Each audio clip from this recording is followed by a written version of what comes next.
Hey, kalian percaya nggak kalau misalkan kalian mau beli rumah atau tanah, kalian harus tahu dulu asal-usul tanah sama rumah itu waktu dulunya kayak gimana? Ini kejadian sama aku dan keluargaku sebelum aku pindah lagi ke rumah ini. Jadi waktu dulu SD sekitar tahun 2003 ya.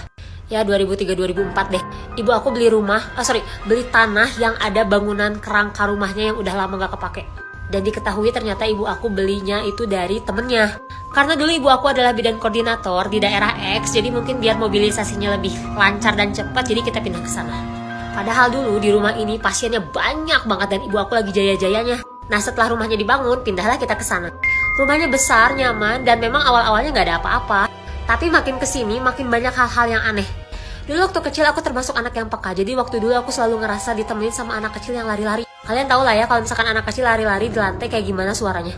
Karena rumahnya 3 lantai dan di lantai 3 itu pakai kayak kayu gitu. Jadi kalau misalkan ada orang yang jalan itu kan kedengeran. Padahal gak pernah ada orang yang jalan di sana, tapi selalu ada zret-zret. Terus kadang ada yang loncat-loncat jam 3 pagi. Makin kesini ibu aku amarahnya semakin besar, hal-hal kecil pun menjadi besar dan selalu ada kata cerai.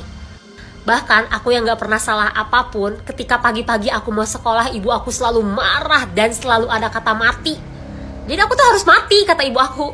Saking gak kuatnya beberapa kali aku mau bundir karena aku gak kuat omongan ibu aku tuh terlalu menyakitkan buat aku. Dan mulai yang awalnya banyak pasien di rumah aku, makin lama makin kesini makin gak ada. Dan pernah beberapa kali kejadian ada pasien yang mau melahirkan malam-malam. Jadi di sebelah rumah aku itu ada gang yang ke atas. Dan si pasien itu datangnya tuh ke atas sana, ke gang sana. Dan dia nelpon, ibu rumahnya di mana ya, kok pindah? Kok di bawah kayak lapangan ya, katanya gitu. Terus ada juga teman ibu aku yang mau datang dari luar kota, itu ngeliat di rumah itu tuh gelap, gak ada rumah sama sekali. Ternyata nanya ke kiai, katanya itu ditutupin. Jadi ada 2 orang berjubah, itu bolak-balik, itu biar rumah aku tuh gelap, gak kelihatan sama orang. Terus beliau juga bilang katanya di rumah aku itu setiap kamar mandi itu ada perempuan. Tapi kita tetap ikhtiar kan ya. Tapi dalam perjalanan ikhtiar itu benar-benar sangat berat. Sampai akhirnya keluarga aku bangkrut, benar-benar terkuras. Aku sampai gak punya uang, gak punya mobil, mau makan aja susah. Akhirnya suatu hari datanglah bapak-bapak namanya Pak Ade. Dia bilang rumah ini mewah tapi menyeramkan. Dan bilang harus pindah secepatnya dari rumah itu untuk menyelamatkan keluarga. Kita awalnya kayak, apa sih nih orang kok datang-datang bisa ngomong kayak begitu. Dan ternyata benar aja, setelah beberapa hari dia ke rumah, dia itu benar-benar menjabarkan hal-hal yang selama 10 tahun itu kita lewati.